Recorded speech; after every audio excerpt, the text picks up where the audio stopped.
Tonight on Titans football, presented by SeatGeek, the Titans and the Jags battled it out in an AFC South matchup.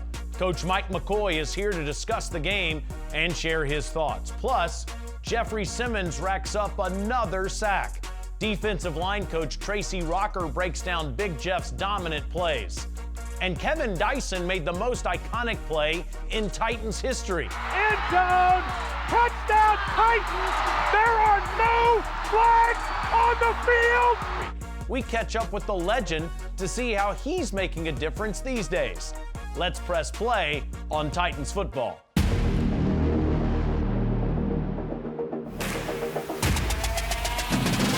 Kevin Winston Jr. Ward gets him inside the 5. Pollard tried the left side, now bounced it up the middle of the field. They got it! Hey, Jeff! Hey, Jeff! Thanks for tuning in to Titans football. I'm Taylor Zarzer coming to you from the BetMGM studio, and I'm joined by Tennessee Titans head coach Mike McCoy. Week 13 featured a familiar foe for you in the Jacksonville Jaguars. Let's wrap up the game, Coach, with our official review. Everyone wants a win, the players, the coaches, the fans. What's the message to the team after a game like that? Well, you can't have the penalties that we had. You had 10 penalties that really hurt us at different times of the game. You know, there's opportunities for the defense to get off the field. You know, there at the end of the first half, there's a penalty, so they get a field goal. You start the first drive, the second half, you know, there's a roughing the kicker. Then there's all of a sudden a 15-play drive to get points off of that. So, you know, it's built off of more of the consistency, the first drives of the game, like we've had the past couple of weeks. We had, you know, had a great drive offensively, got points, but it just started with the defense getting a big stop and a sack to start the game. So it's being more consistent throughout the game. Yeah, you just referenced it. It was, 70 yards, 11 plays, almost 6 minutes off the clock on that first drive. I know you want to get a touchdown, but you did. You got points out of there. You got a lot of rushing yards, too, from Tony Pollard. Yeah, Tony did a great job of running the ball. You know, he had 10 carries, 60 yards yesterday. That's something we wanted to do. You know, we need to run the ball more, you know, but as the score goes, you know, as the game goes on, the score is what it is. Sometimes you don't run it as much as you want to, but I think he did a really nice job there. It was a great first drive by the offense. And then defensively, Coach, throughout the entirety of the game, I know you didn't like the penalties, but how did you feel like your defense played? Jeff Simmons, again, wreaking havoc throughout the game. Yeah, Jeff dominated the game inside. You look at the way he got after the quarterback, the way he stopped the run, just the way he plays. And he's the leader of the football team, and it doesn't surprise me at all the way he played. But defensively, it was just eliminated. If we eliminated a couple of explosive plays, you know, what a day they would have. There's number 3 and outs there, and you know, unfortunately, we had a couple penalties to extend some drives there. Yeah, the Jags were inefficient on third down. They didn't run the ball effectively. And Kevin Winston's another guy to call out, a guy that's a rookie that's only had a handful of starts in the NFL, and he looks like a first-string defensive back. Yeah, getting better and better every week. You know, we played him at nickel this week, and then he had to go back to safety there. But a very talented young player that loves the game. You just love the way he plays, his energy, the tempo he plays. And you see him now rushing the quarterback a little more, getting after him, stopping the run, and the run fits. But did an outstanding job once again. Then in special teams, Coach, I know the unfortunate turnover that Chimdike had on a kick return, but he had another dynamic return on a punt, almost scoring a touchdown. He continues to lead the National Football League in all-purpose yards. Yeah, it's not shocking week in and week out the success he has on game day, because it's the same way he practices. He works, he's a true pro, and I think everybody that is the other 10 guys in the field with him understand if they just stay on their guy a little bit longer, he's going to have those type of returns. Yeah, he's been dynamic all year. Another guy to call out would be Jihad Ward, who had a sack in this game. Yeah, that was big. You know, the defense did a great job of getting after the quarterback. Unfortunately, they missed a couple of them, and they'll tell you the same thing today if you talk to them. But, you know, it was great to see him get that sack in the game. Big play for us. Very good stuff, Coach. All right, coming up next, defensive line coach Tracy Rocker is here to break down Big Jeff's sack on Trevor Lawrence. Go Titans, tighten up. Let's do it.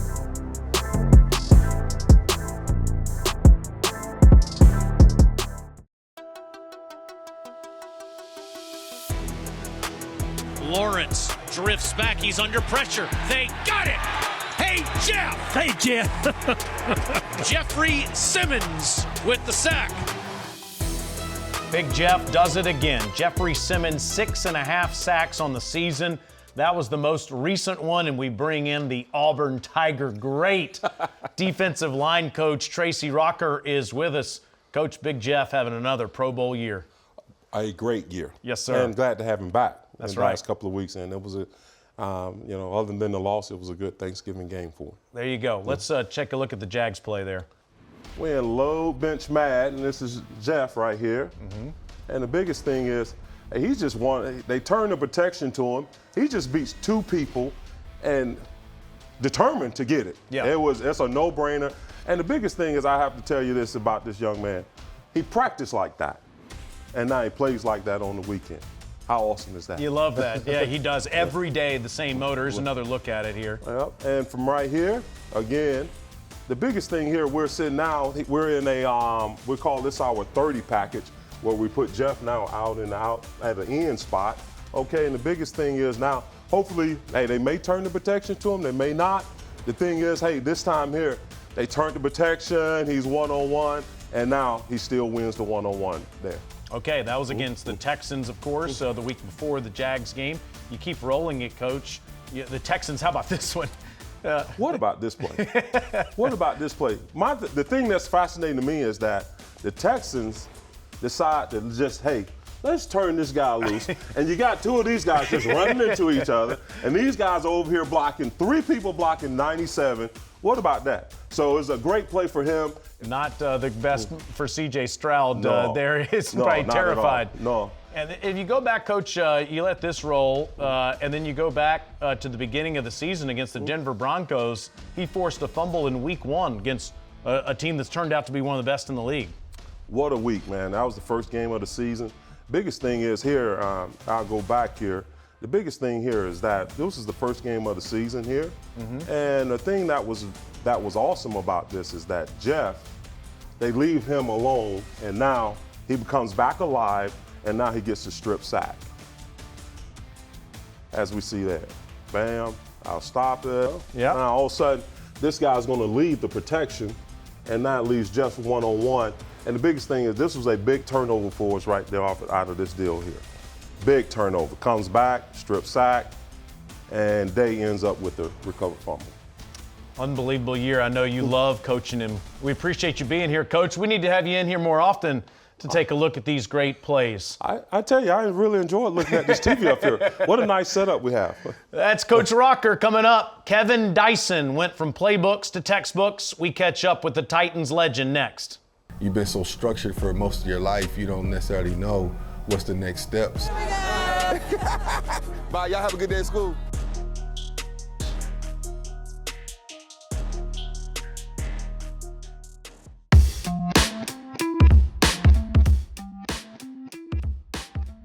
I'm Taylor Zarzer. Welcome back to Titans football. Kevin Dyson was part of the most iconic play in franchise history. The January 8th, 2000 kick return touchdown, simply known as the Music City Miracle. That play will live on forever. But Kevin's next chapter is just as exciting. These days, he's helping guide students and motivating others to reach their goals. This is Where Are They Now?, presented by Nissan. O'Neal at the 25, pitches it back to Wycheck. He throws it across the field to Dyson. He's got something. 30, He's got 40. something. To have something that fans still resonate with, that still relive and being part of their lives for the last 25 years, man, that's special. He's got it. End zone, touchdown, Titans. Dr. Kevin Dyson, drafted in 1998, and this is where I'm at now. McNair takes a straight drop. He's now flush to his right. He fires. There's Dyson at the 5. Dyson goes into the end zone. Man, Nashville became home pretty quick. I think after the Music City Miracle and the Super Bowl year run, people just kind of embraced not only myself, but me and my teammates and that team so much, it just made it hard to leave. And this just became home, became part of the family.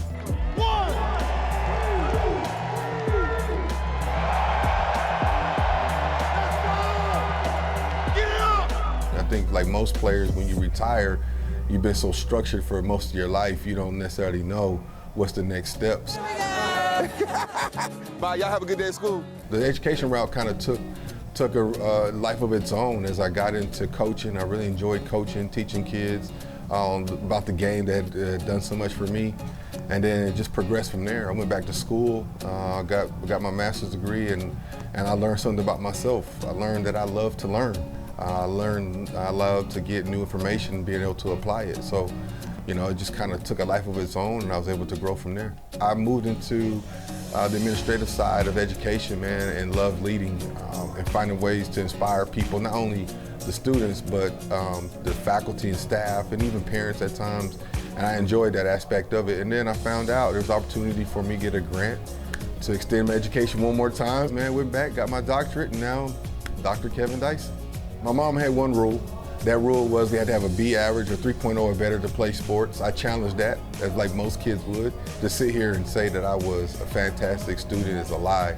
I learned later in life how to apply some of the same abilities that made me a professional athlete into academics. You know, the perseverance, the hard work, the grit, the resilience, the study, and all the things that you do as an athlete to get yourself prepped and ready for a season. And it was just a domino effect. And so I wish I would have known how to take care of my body. So research and do what you can to figure out how to keep your body healthy, do whatever it is. As an old head, you see young guys, man, and you hear about stories and mistakes. And I was one of those young guys who like hearing from veterans and learning from them. What can and cannot do, what I should and should not do. And here I am now, 50-year-old gentleman, man, being able to share the experiences I've had. Guys, they're so focused in getting ready for this season right now that it's hard to have the vision for the life after ball and prepping yourself and getting ready. But in all, also though, what does it take to be a professional? What does it take to be a pro? How do you have longevity? What do you do? What's that prep look like? The most important thing is when you get your opportunities, make the most of it and be what you need to be for the team that you're on right now. Be able to share your wealth and your knowledge, and I'm fortunate enough that I'm still around to be able to do that. People are asking me to share my journey, share my story. And what I realized was, especially of recent, is that there's a lot of people that have similar stories, and if you can share your story and make an impact, or share other stories in a way that's entertaining. Some of you may have seen the clip. Super Bowl 34, final play. I catch the ball, I'm heading towards the end zone. Mike Jones wraps his arms around my waist. I start falling, twirling towards the ground. I reach with everything I have and I fall just 1 yard short. As you can imagine, that play has followed me for years. People still ask me about it, some with sympathy, some with curiosity. But what they don't always see and don't know is what that moment taught me. See, that moment became a mirror. It had me question my validation. Did I let my family down? Did I let my teammates down? Did I let the city down by not getting that infamous last yard? But what if we show up for people, not just when they win, but when they don't get that final yard? The 1 yard short, man, I said 1 yard short equals 1 million possibilities. I think a lot of people assume because Abuse of Miracle is such an influential and impactful moment in the city, but the yard short, man, if you think about that story, that drive, and getting up short and having to really peel yourself up the turf as the blue and gold confetti is falling on top of you, and be gracious in defeat. Extend your loyalty beyond the field. Show up for people with the same pride, passion, and patience that you do for your favorite team. Get to know their story, celebrate them when they wins, and pick them up when they come up a yard short. That has taught me so much about resiliency and perseverance and grit, and I hope my story from that aspect resonates with a lot of people, especially when the kids and things I come in contact with. Kevin Dyson is one of the all-time Titans greats. Coach, you and Kevin go way back to your days playing together at the University of Utah. One of the all-time Utah greats also as a receiver. Yeah, he was a freshman in '94 when I played with him. A very talented young player that you could see was going to have a very bright future at Utah. We were lucky to have him. We actually have a surprise for you, Coach. You went 10-2 that year playing quarterback for Utah, and you went to the Freedom Bowl against Arizona. You're trailing 13-9. You need a touchdown. We got to watch this play right here in the Freedom Bowl, Utah and Arizona. Here we go. Mike McCoy at quarterback, just outside the 5-yard line. Got to get a touchdown here. Rolling out to the right. Osborne's got pressure. You get rid of it. Dyson, touchdown. God, you're aging me. That's grainy film. That's awful grainy there. That's not the same. Yeah, what a play. What a day. Unbelievable finish. Great way to finish my college career. Throwing to such a talented player like Kevin Dyson. Unbelievable. Nobody's open right now. Get all the way to the outside. Now watch 71. Run him down. Look at this. He's in his arms. He's going down. He throws the ball up and watch him come in there. There's the one-handed. That's the last play of your collegiate career? That was it. How about that? That was it. What a day. Another look, avoiding the sack going down to the ground. How about the athleticism from Northern California's McCoy? Players making plays, right? That's what it's all about? Yes. Love it, Coach. Those shoulder pads. So, hey, look, that might be a horse collar on us. It should be. So before Dyson had such an unbelievable play for the Tennessee Titans, he had an incredible play in college with you. It was unbelievable. What a great guy. And living here still. You get to see him at the games every once in a while, or he comes by a facility, but what a great guy. And not surprising all the college career he had and the NFL career. It's great stuff, Coach. I know you love going down memory lane. After the break, it's music to our ears as the Titans Blue Crew hit all the right notes for a great cause.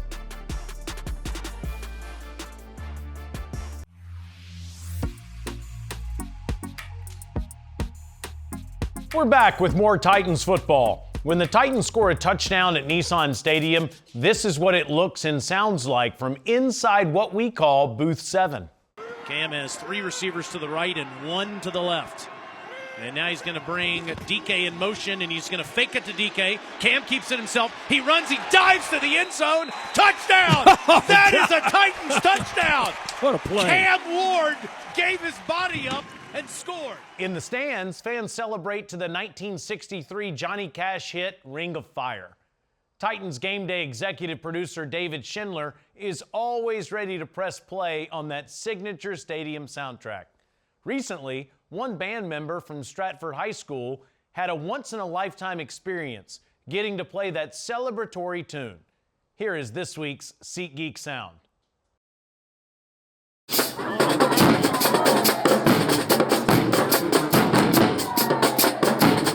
Tonight has been so epic. The Tennessee Titans Foundation has donated $5,000 to our program, which makes us just $2,000 shy from our trip to Mardi Gras. As well as Blue Crew came and shut down the game tonight. It was absolutely amazing.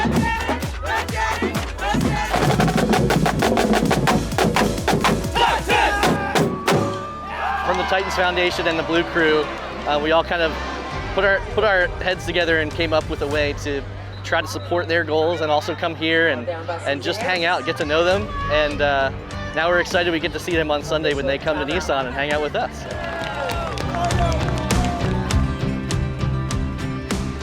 Today we've invited Stratford High School's band to come to our game, and with that invitation we extended a special invitation to one of their students, Jeremiah, who is a trumpet player in the band but also is visually impaired. So he has had an opportunity to play with our 615 trumpeters.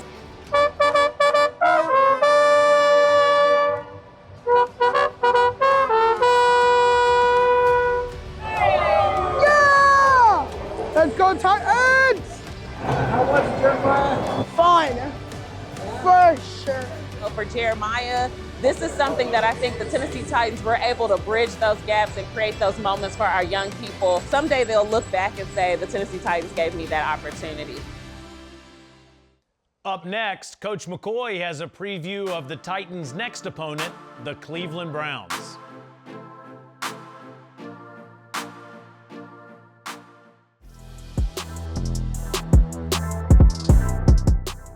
We're back with more Titans football. It's time we look ahead to Week 14 against the 3-9 Cleveland Browns. This will be the Titans' first road game in 42 days. We haven't left Nashville since Week 8. Coach Myles Garrett is having an MVP-type season. He has 19 sacks as he closes in on the NFL single-season sack record of 22.5. And rookie quarterback Shedeur Sanders will start, according to Browns head coach Kevin Stefanski. Two highly touted rookie quarterbacks set to battle it out. Yeah, it'll be fun to see the two rookies play together. That's what, all the hype is going into the draft and everything, and now late in the season, being able to play against each other. How do you stay away from Garrett? You always got to know where he is every single play. And he's a game changer, a game wrecker, however you want to say it, one of the best in the business. He plays with so much energy and effort every single play.